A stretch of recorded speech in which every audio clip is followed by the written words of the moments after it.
बच्चू कडू जो निर्णय घेतील तो आम्हाला मान्य असल्याचं कार्यकर्त्यांनी सांगितलंय। यामुळे आता कडू प्रहार पक्ष शिवसेनेत विलीन करण्याची अट मान्य करणार का याकडे लक्ष।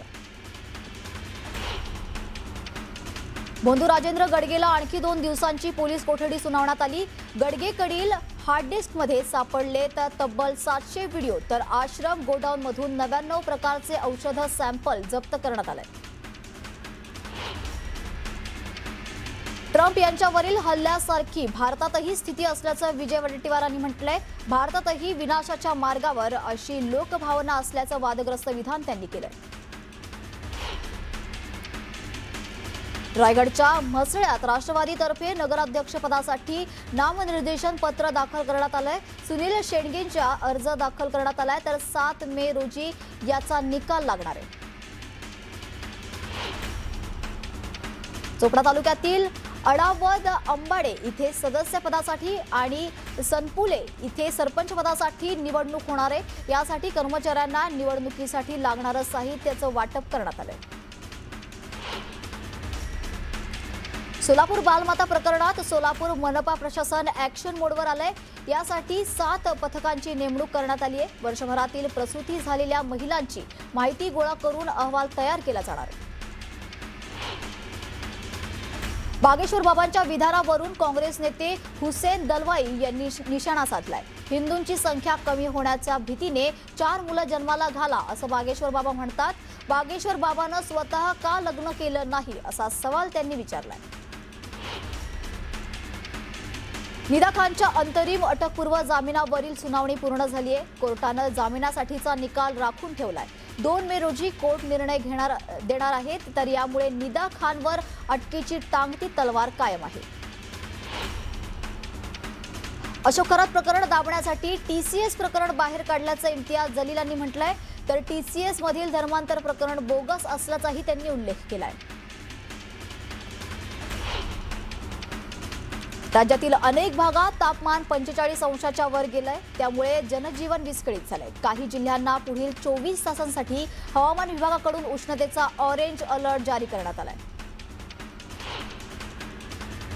धुळे जिल्ह्यात उन्हाच्या कडाक्यात मोठी वाढ झाली आहे। तापमानाचा पारा 45 अंशावर पोहोचलाय।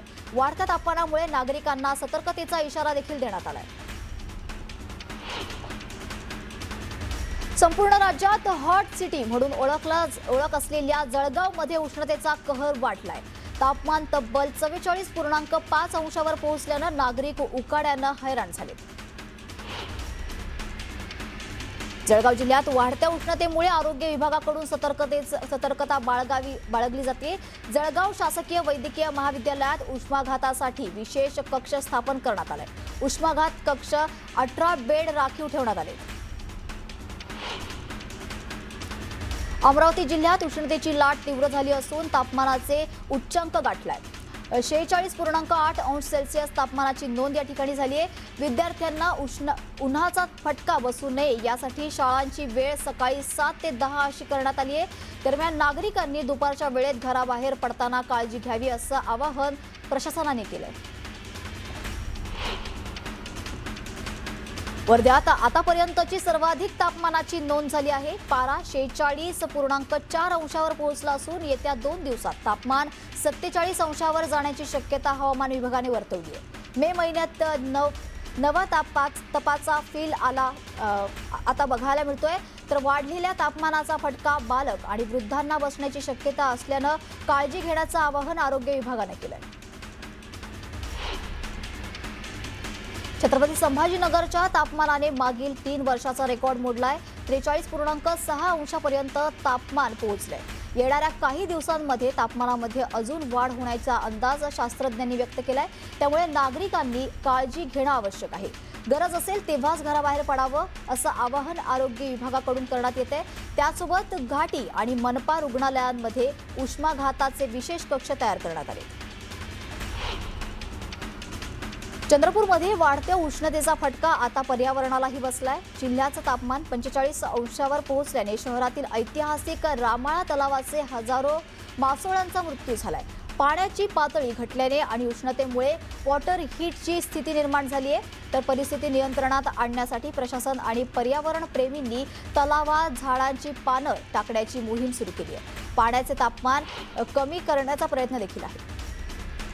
लातूरच्या उदगीरमध्ये वागेश्वर बाबा विरोधात आंदोलन करण्यात आलंय। यावेळी शिवरायांबाबत केलेल्या वक्तव्याचा निषेध करण्यात आलाय।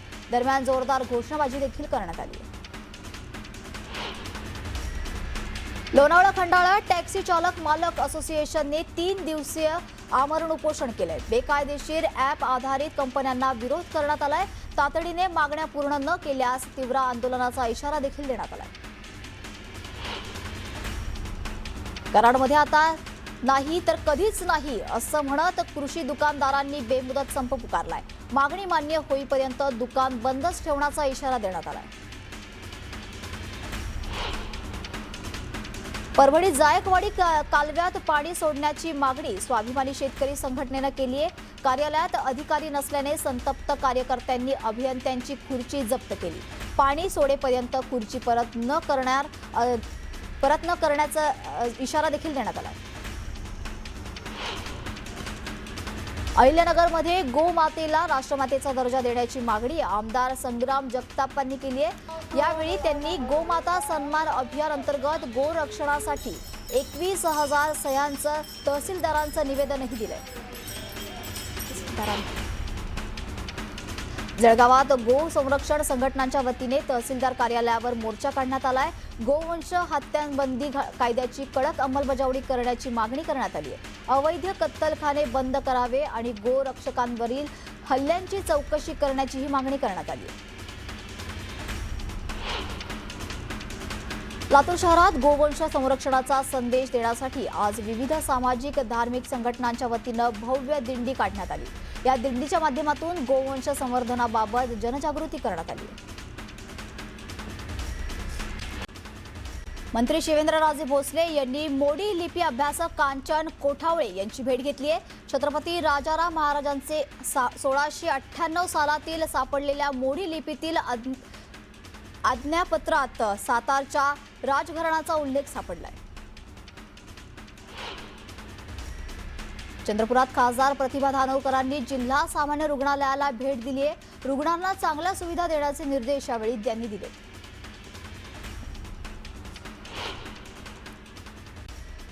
जळगाव शहरातील मानराज पार्क परिसरात भीषण अपघात झालाय। भरधाव ट्रकनं दुचाकीला धडक दिली आहे। यात एका तरुणाचा मृत्यू झालाय।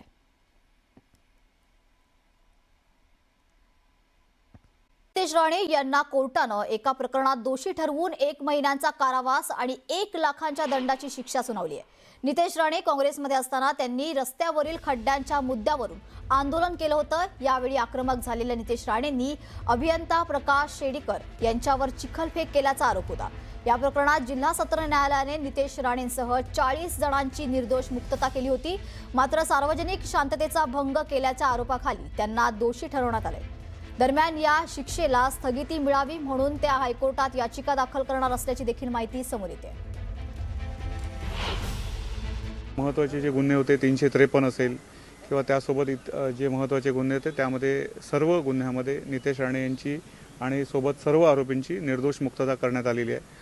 परंतु हे करत असताना न्यायालयाने भारतीय दंडविधान कलम 504 म्हणजे सार्वजनिक शांततेचा भंग होणे व त्याकरता कोणाला उद्युक्त करणे या अर्थाने जो गुन्हा आहे 504 या 504च्या गुन्ह्याखाली त्यांना शिक्षा दोषी धरलेला आहे आणि त्यांना 1 महिन्याचा कारावास आणि 1 लाख रुपये दंड अशा प्रकारची शिक्षा त्यांना सुनावण्यात आलेली आहे।